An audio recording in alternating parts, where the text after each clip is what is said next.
Hi everyone, Judicial Watch President Tom Fitton here with Judicial Watch's weekly update here on social media. Thanks for joining us during this holiday week. I hope you all had a wonderful Independence Day. Of course, the work never stops here at Judicial Watch, so there's a lot to report to you about our never-ending fight against government corruption and for transparency here in Washington, D.C.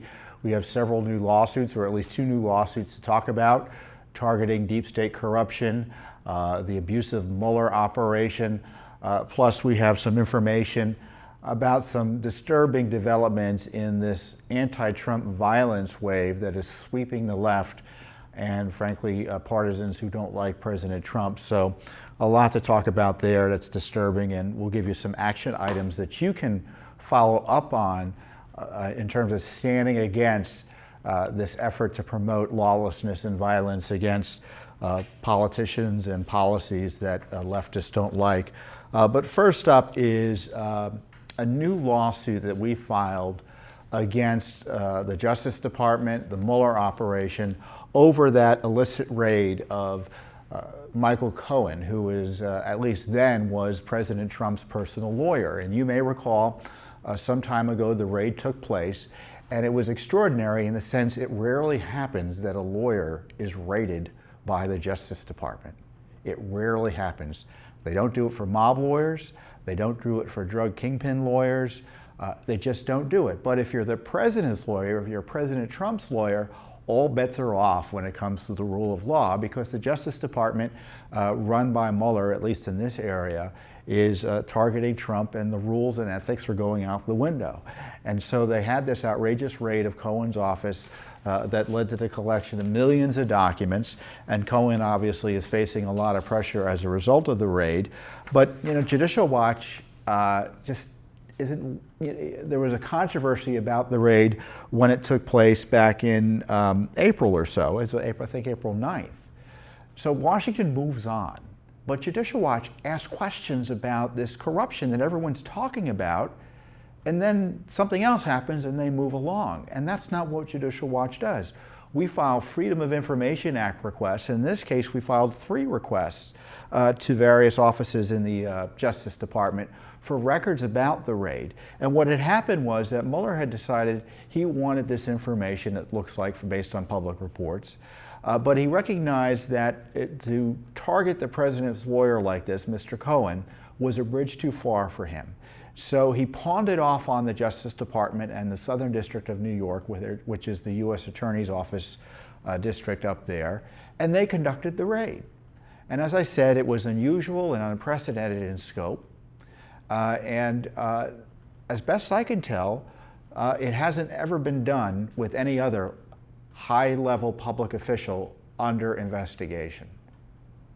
It's never been done, and the president's lawyers had to go in and intervene and try to protect attorney-client privilege, and indeed, there were 12,000 documents that were privileged and shouldn't be viewed by the government's lawyers. It was found after a review of the 4 million documents seized by the raid. I just can't imagine there are 4 million documents, but I guess that's the number. So what we're asking for is basic information about communications between Mueller and the Justice Department about the raid, what precipitated it and such. The Justice Department is in full cover-up mode, full Stonewall mode on this. They have ignored our request. And isn't it ironic, the Justice Department, the agency charged with enforcing the Freedom of Information Act, refuses to comply with the Freedom of Information Act and comply with the law.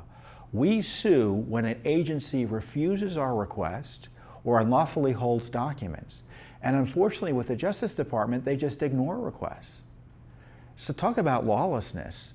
And this is not something that is acceptable. It wasn't acceptable during the Obama administration, and it ought not to be acceptable during this administration. And Mr. Sessions and Rod Rosenstein and the rest of the top echelon of the Justice Department and the FBI, and frankly, Mr. Mueller, need to stop obstructing and stonewalling legitimate requests for information. We're not asking for state secrets. We're not asking for communications that would tell us what they're thinking about in terms of, they have particularly privileged information about a crime that took place. We're just asking for basic information about how the raid took place and basic documents like that. And we're getting to Stonewall. And again, it's up to Judicial Watch to provide oversight of Mueller. What strikes me is that Congress is very critical in asking documents about how the Russia investigation began, about the dossier, about Peter Strzok and Lisa Page, all of which are appropriate.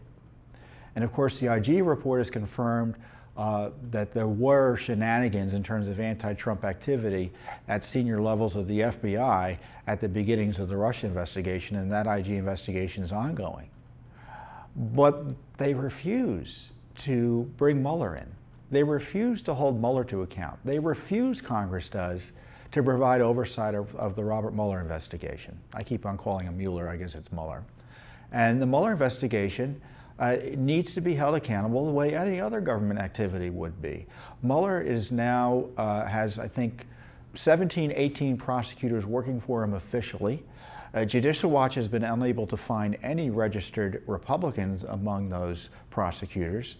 There's plenty of Democratic donors. I think we're aware of one Republican donor, but that donor gives to both Democrats and Republicans. But no registered Republicans among Mueller's team.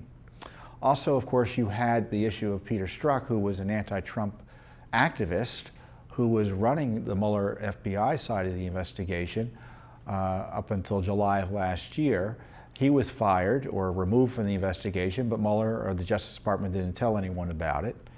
So you've got this issue of the Mueller operation being corruptly formed, spending a lot of money, so he should be asked about that, and his handling of anti-Trump bias and his hiring decisions on his team. So why isn't the Justice Department and the Mueller being asked about that by Congress? Mueller can testify. You know, you can protect, let's say the Mueller is conducting an investigation which is privileged in the sense that Congress shouldn't be messing around with a prosecutor asking him about the specifics of a criminal investigation. No, no, no. I'm talking about the general administrative actions related to Mueller's operation, how he handled Peter Strzok, the anti-Trumper, whether he has concerns about other bias there. You had Comey leak records in a way.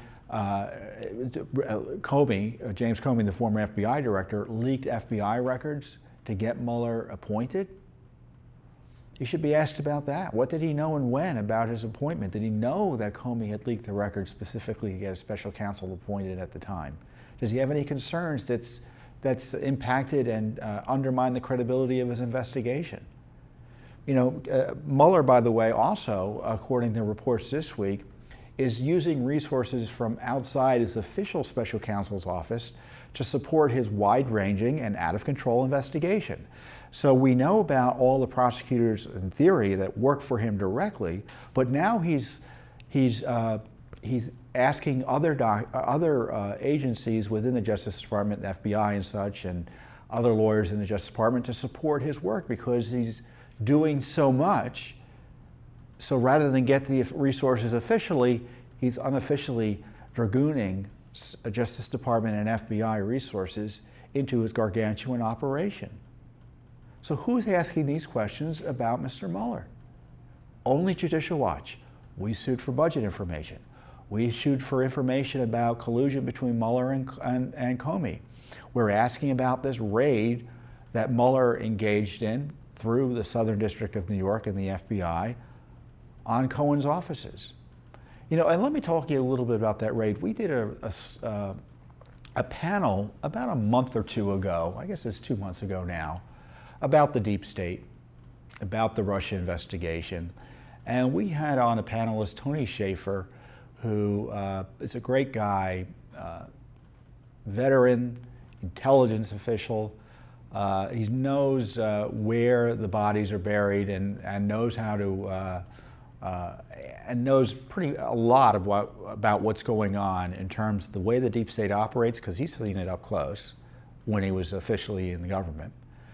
And Tony said during this panel that he knew there were FBI agents who refused to participate in the Cohen raid because they knew it was no good. Think about that.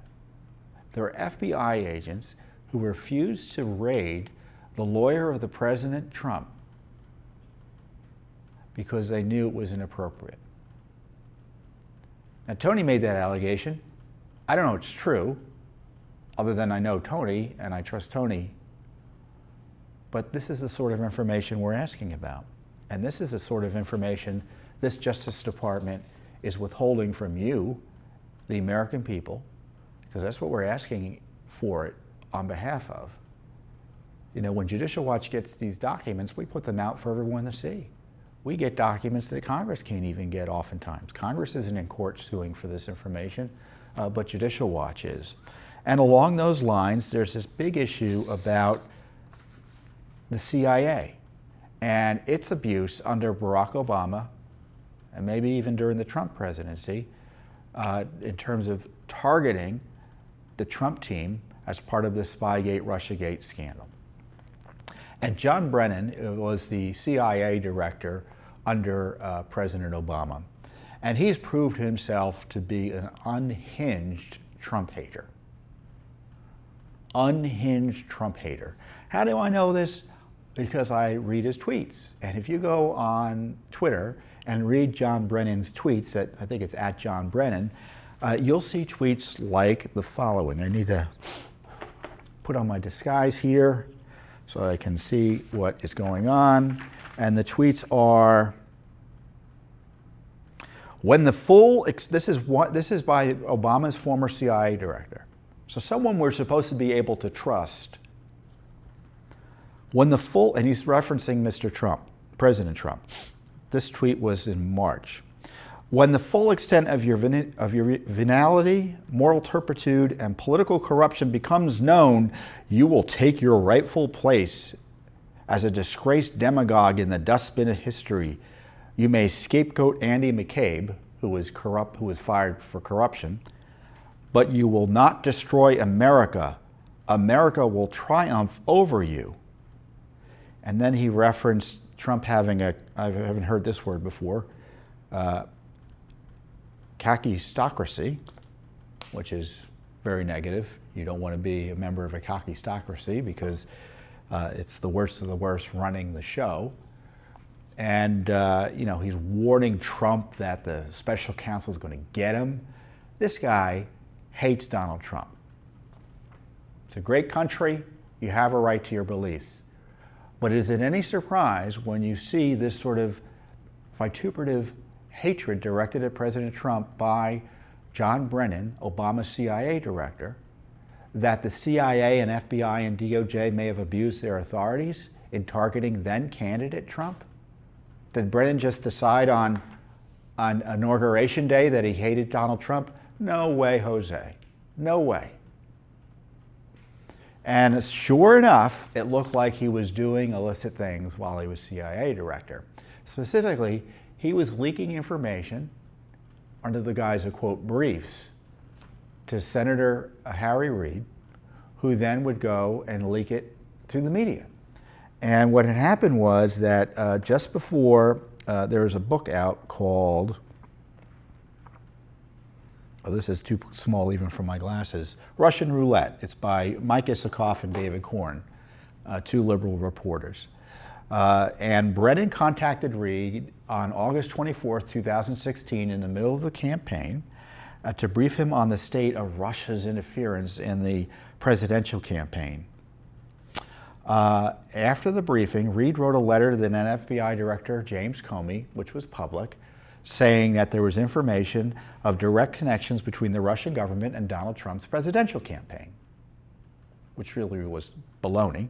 That was Clinton DNC dossier material.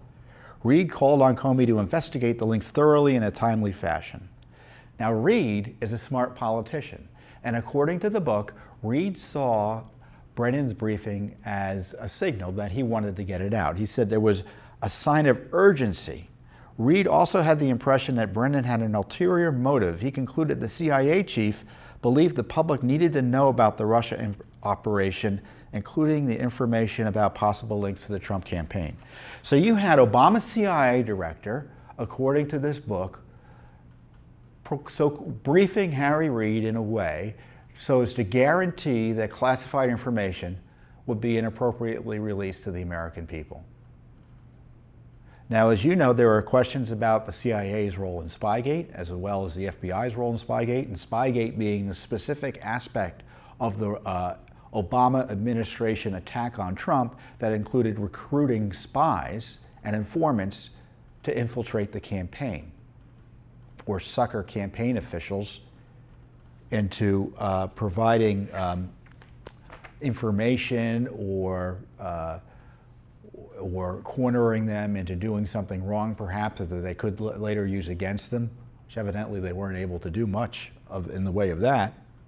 So what we did was we asked for records about Brennan's communications with Reid, this briefing of Congress. And it was a very specific request, and sure enough, the CIA never responded to us. So once again, we have, we've got the CIA director who has these unhinged attacks on President Trump, providing circumstantial evidence that he was abusing his authority and the CIA was abused on his watch when he was working for Obama to target President Trump. And unfortunately, you've got the deep state CIA both protecting itself and corruption in the Obama administration. And it's only Judicial Watch that's in court asking for these records. It's only Judicial Watch. I'm not aware of any media doing it. Congress isn't in court. And this shows you why Judicial Watch our work is so important. It's because we're independent. We go into court to sue for records. When Congress asks for records, it's a political back and forth. It's a battle. And sometimes they get records, sometimes they don't. And if they don't, there's not much they can do about it.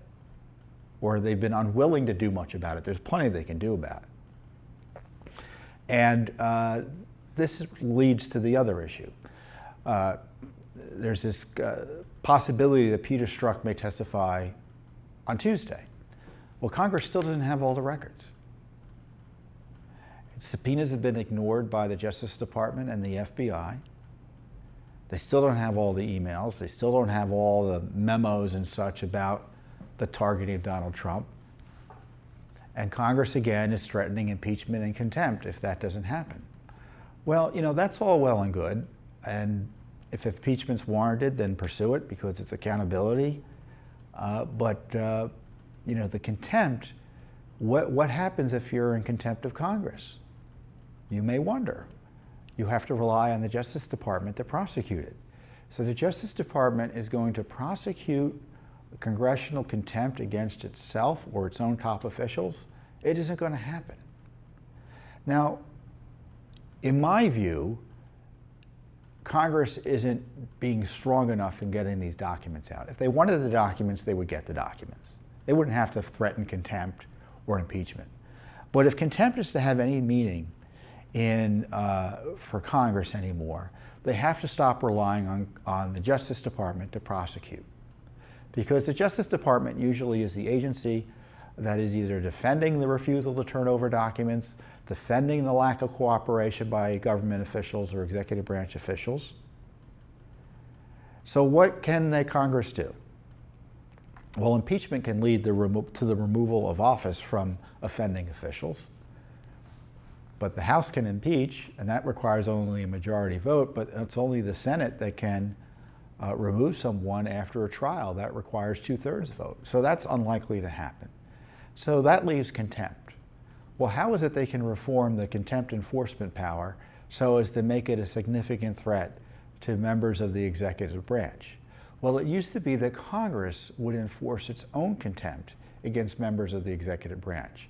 So if you were a cabinet official or a senior government official and you were in contempt of Congress for refusing to provide testimony or evidence or documents, Congress would arrest you. So you would be detained by Congress to vindicate the contempt, to vindicate Congress's rights in this contempt issue. Now, it doesn't mean you're denied rights to due process and such, but Congress has its own inherent authority, frankly, to arrest cabinet officials who are in contempt of Congress. Now, you may not know that history. and you raise that on the Hill, they have a heart attack. And obviously they would have a heart attack over at the Justice Department if that was raised. But I tell you, that's the way to do it. And if they want to be serious about it, they would use that arrow in their constitutional quiver against recalcitrant cabinet officials and high-level government officials who refuse to turn over records. So that's something to think about. And go ahead and Google it. It's an interesting history about congressional contempt and the enforcement powers. And you'll see that Congress used to arrest cabinet officials and detain them, jail them, right up here on the Hill when they refused to turn over information. Something else that's important is and it's disturbing because it's really kind of metastasized over the last few weeks, especially with Congressman Maxine Waters, who last weekend, or the week before last, was addressing a rally in Los Angeles, and she called on that crowd and her allies generally to basically provide, to engage in riot, intimidation, harassment, violent assault against members of the Trump cabinet. And you can go on YouTube, and we have the links available on our website showing exactly what she said. And she said, if you see a cabinet official in a restaurant, in a department store, at a gas station, you get out, you get a crowd together, and you push back and let them know they are not welcome anywhere, anytime. And then later she said, you betcha we're going to want to harass these people. Now, when a member of Congress incites violence, and that's violence, that's, quote, pushback is violence. Just think you're at a gas station, fueling up, and a crowd on this private piece of property starts confronting you. That's kind of riot. It's necessarily assault, which is also a crime, and it's inherently violent. And what is the House of Representatives going to do about this? You know, we filed a complaint, and I told you about this, and I want to follow up on it because I think it's important that you participate in this process as well. We filed a complaint with the House Ethics body, the Office of Congressional Ethics, and later it would be taken up, if appropriate, by the House Ethics Committee. But this is a matter for the whole House as well. We filed a complaint against Maxine Waters for inciting violence. And the complaint was filed, and the question is, what's going to happen next? Well, in my experience, they won't do anything unless you contact them. Meaning you should let your members of the Congress know, your elected representatives, not your senators, but those who represent you in the House, know that they think what Maxine Waters did was terrible, and the House should take a stand against it. That they should not allow a House member to use their position to incite violence on other government officials, specifically Trump cabinet officials.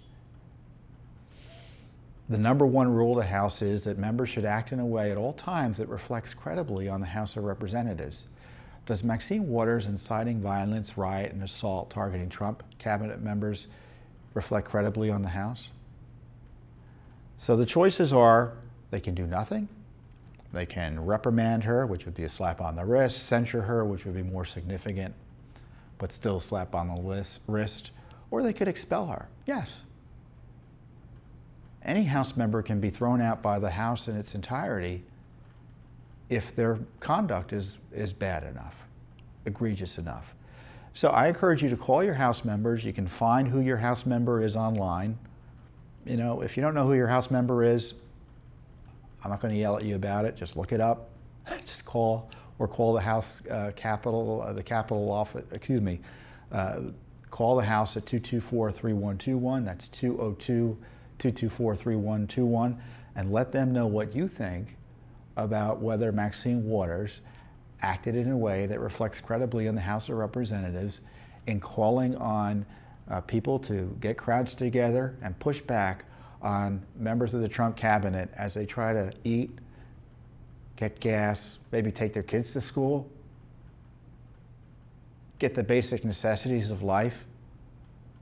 And, and as I said, there's this virus going around among the left who are frustrated because they're losing. And those of you who are conservatives, sometimes it's frustrating because you lose too politically. But when you lose, you don't engage in violence. So they're going to lose the Supreme Court nomination fight. Is that going to justify violence? They don't like what ICE is doing, so they're publishing the names of ICE law enforcement personnel online in a way as to make put them and their families at risk. I see an ICE office was attacked. I see you had lawlessness up in New York this week where you had an immigrant who's now a naturalized U.S. citizen climb the Statue of Liberty, putting herself at risk and the law enforcement at risk and trying to get her down safely. And just recently, just the other day, and if you haven't seen the video, you should look at it. There were these two kids sitting in a Whataburger at Texas. One of them was wearing a MAGA hat, Make America Great hat, which is the kind of the Trump slogan. It's the red MAGA. Some thug went and took it off, ripped it off his head, said terrible things to him and said he was going to throw the hat in the fireplace and walked out with it. And, and this teenager, 16-year-old boy, he and his friend are sitting there shocked.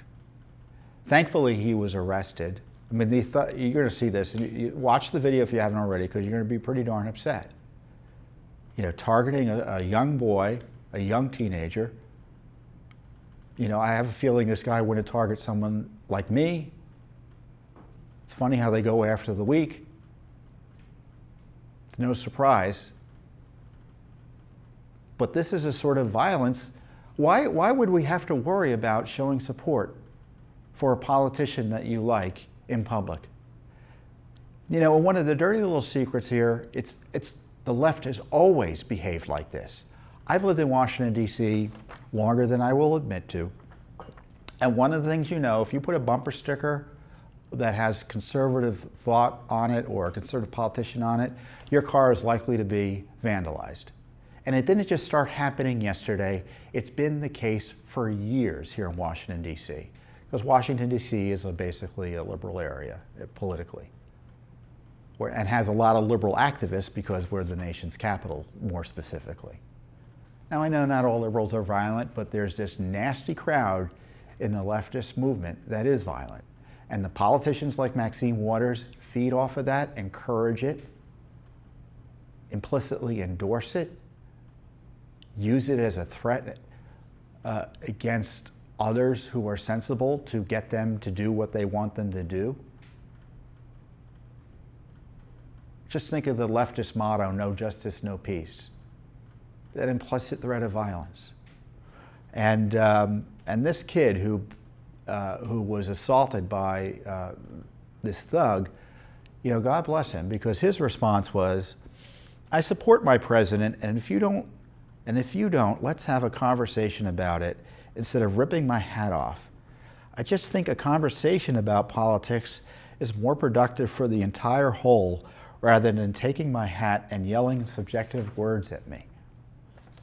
I don't know who this kid's parents are, but God bless them, and God bless him for responding with such maturity and grace in the face of this violent attack, which is what I encourage everyone to do. I mean, you defend yourself if necessary, but what a dangerous situation we're in. And politicians like Maxine Waters need to be held accountable for inciting this type of behavior. And you can bet the Trump cabinet is now under increased security protection as a result. So there are additional costs to taxpayers because of the security threats caused by people like Maxine Waters. I know White House spokesman Sarah Huckabee Sanders now has additional Secret Service protection. You can bet they consulted and thought about what Maxine Waters said in deciding whether to extend the protection to her. So Judicial Watch, now if Congress is left to their own devices, they'll let Maxine Waters do whatever she wants. only if they hear from you, again, 202-224-3121, will they do the right thing, or at least feel the need to do the right thing. I don't know if the right thing will happen, but at least you should participate in the process. You know, it's been a great week here at Judicial Watch, particularly for me personally, since this is my 20th anniversary at Judicial Watch. I've been working here for 20 years. I began in 1998. So, you know, as I was jokingly putting out today on Twitter, back when I began in 1998, Hillary Clinton was under federal criminal investigation for stealing and hiding documents that evidence potential criminal misconduct. Boy, the more things change, the more they remain the same. And I thank all of my colleagues through the years, and obviously our supporters that make our work possible. But Judicial Watch has been around a long time, and we will be around a long time, trying to support the rule of law, protect the Constitution, and defend the rights of the American people. And by the way, it's a great shirt. Judicial Watch, you can show Judicial, you know, I don't know if this is as popular as a MAGA hat, but it ought to be. But Judicial Watch paraphernalia is available online. You should go online and buy it. This shirt is one of our new shirts. We had a blue model. Now this is the red model. So this is our logo, and on the back is our motto, because no one is above the law. Can you see it? And I encourage you to show your support for Judicial Watch by, you know, buying our merchandise, a portion of which obviously goes to support our work, but obviously support our work directly as well, because there's no one in Washington doing the work we're doing the heavy lifting, the Herculean task of keeping this government accountable to you, the American people. Thanks for joining us this week, and I'll see you next week here on Judicial Watch's Weekly Update.